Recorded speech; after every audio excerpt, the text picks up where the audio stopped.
I didn't even research any other courses. Wow, okay. I just went, boom, let's go. Yeah, that's it. Like, I'm pretty impulsive like that. Yeah. Like, I just took it because I really need to feel. It really doesn't matter. Like, to me, it doesn't matter which organization it is. It's really about the people who are part of the organization. Tell us a little bit about yourself. I mean, I hear that you used to be an interior designer. And then, so how long were you an interior designer for? Actually, I was an interior designer for the past 5 to 7 years, around there. On your own or with a company? I had my own practice also. Okay. So I was a bit more of an explorer. So I had my practice and I explored a couple of industries, like working with co-living companies.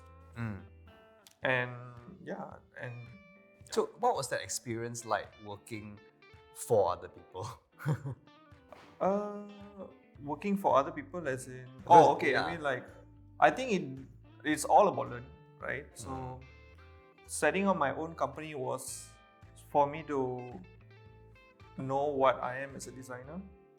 Working for others is like understanding what others think as a designer. So it's Okay. like having these two tracks at the same time, so you kind of don't waste time.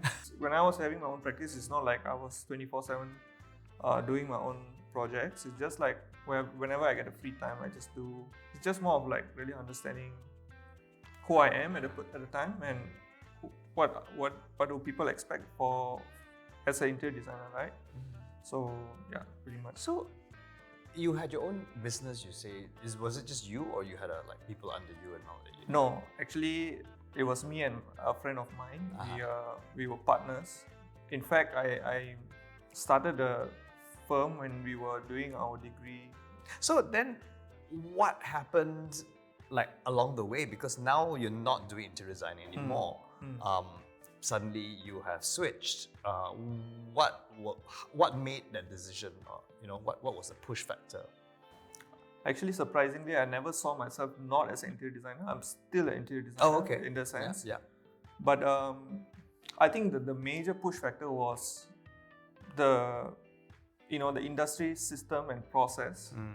Interior design and architecture it's a pretty it's been around for a while, right? So a lot of experts of the past have already set the trends, and of course, even in Singapore itself, these experts and people who have been here longer than us, right? They are following a certain system. So in order to break the system, it's gonna take a lot of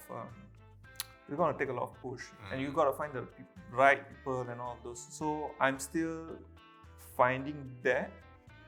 However, like the reason why I switched to UX is because UX is pretty much new, right? So the methodologies and like the ideas were actually some of those things I learned during my design education, and some of these things is something that I wanted to do in my career, but somehow because of these restrictions in the industry, UX was the only one that was, I would say, forward thinking, because they came out in the last 10 years or so. So they eliminated a lot of these old methodologies and design thinking, or basically bad habits. Yeah. So for example, when you think about design in the sense of just design, right? Regardless of what design it is, it's always perceived as how things are, looks like, and how things feel like, and all that.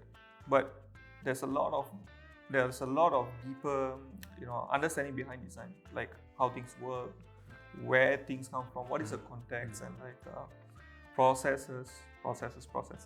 And processes are always a big thing, because people will say don't change the process because we're so used to it. And so now that you have kind of you studied UX, you in the CuriousCore's UX Career Accelerator program. Yes. Why did you decide to choose this program on top of all the others that are available?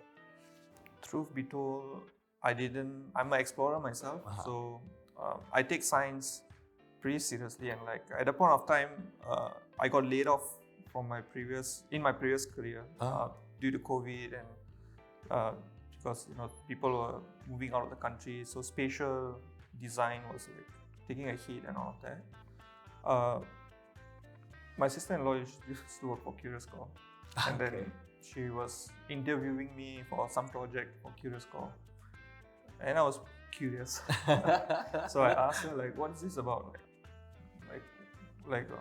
I was interested with the questions that she set out, and it's almost like a sign, right, to tell me like, hey, this is actually what I should be looking for like at this point of time. And I didn't even research any other courses. Wow, okay.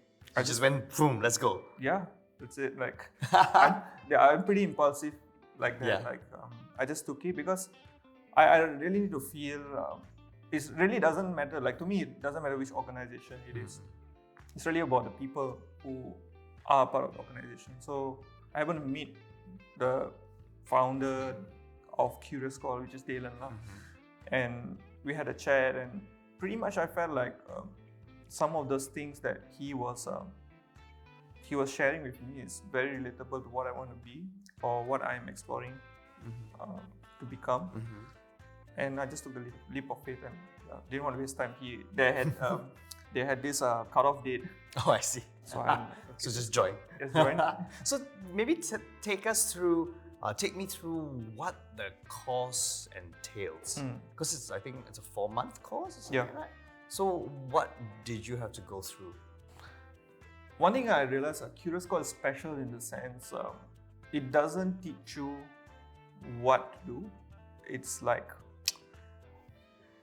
It's almost like how do you think, right? It's like first, the way that the course set out is it begins with like how you should be thinking, and it's very independent in terms of its approach. So you don't get the answers straight away. You have to go and find the answers. It's a lot more about, for these 4 months, a lot more about like fine-tuning your mental model, because you, as a UX professional, you are solving people's problem. Right. Teaching someone how to do something would probably only give you one example, or like a probability of one, right? But teaching you how to do it, like, then makes you become a critical thinker. So okay, everyone is made up different. All our makeups are different. Coming into the CuriousCore course, for example. So how does the course align to each person's individuality? I would say, the problem is one, right? You could be like an engineer, a salesperson, a marketing guy. Absolutely. Can be anyone, right? Because I'm thinking of doing it myself, right? For my work, I mean, my experience as an actor, as a host, as an entertainer, how do I improve my client's user experience of me? Because I'm the product. So I guess CuriousCore, the courses that they provide allows discussion, allows exchange of ideas, which would, I guess, benefit the clients at the end of the day. Yeah, and it's not, I mean, not only for the clients, it's also enriching for yourself as a person, right? Because then you start to really listen to, like what you said, like really listen to what the other person is saying, and you start to develop this kind of thinking habit that is not biased. It's, it's balanced. Yeah, it's balanced.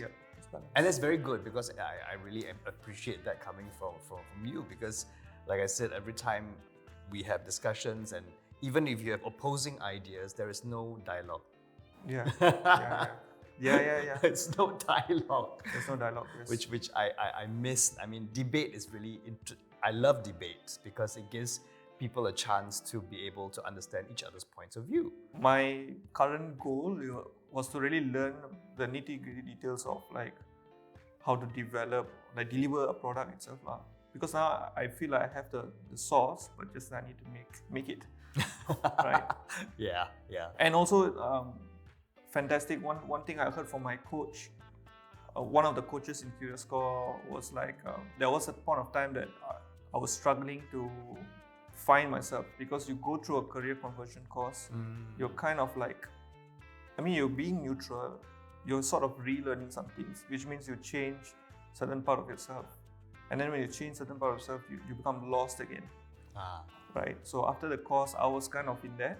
And then I think one of the powerful lines I heard during my coaching session was like, it doesn't matter where you go, right? Ultimately, it's about like how you influence what's in the What's organization. around you, yeah. Right. Yeah. What advice would you give for someone like me or people who are looking to perhaps switch careers or improve themselves, you know, in what they want to do? What would you say to them? You mean going into the UX industry? Yeah, going to the UX industry. Like, Okay. you know, for example, it's like, okay, I'm thinking I'm doing something different. Okay. I'm going to look at UX, you know, maybe, yeah. So what would you say to them? I mean, firstly, you have to understand what kind of role you want to do as in your career, right?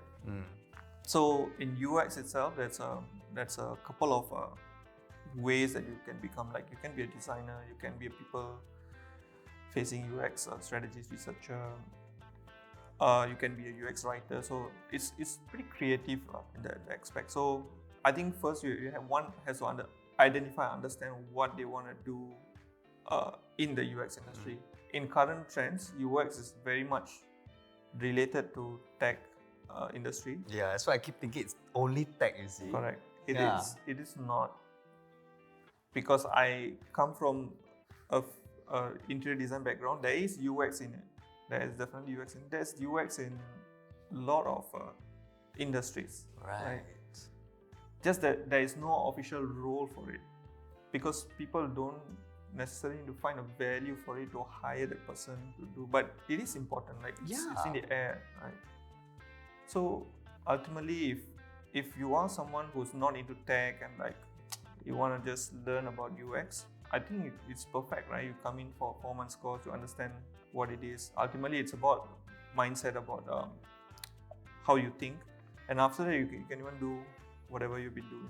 Why CuriousCore then, if I would want to do something like this? Okay. I think there's a lot of personal coaching in CuriousCore when I compare it to other courses. Other courses, they have been around for a while and they only teach you skills.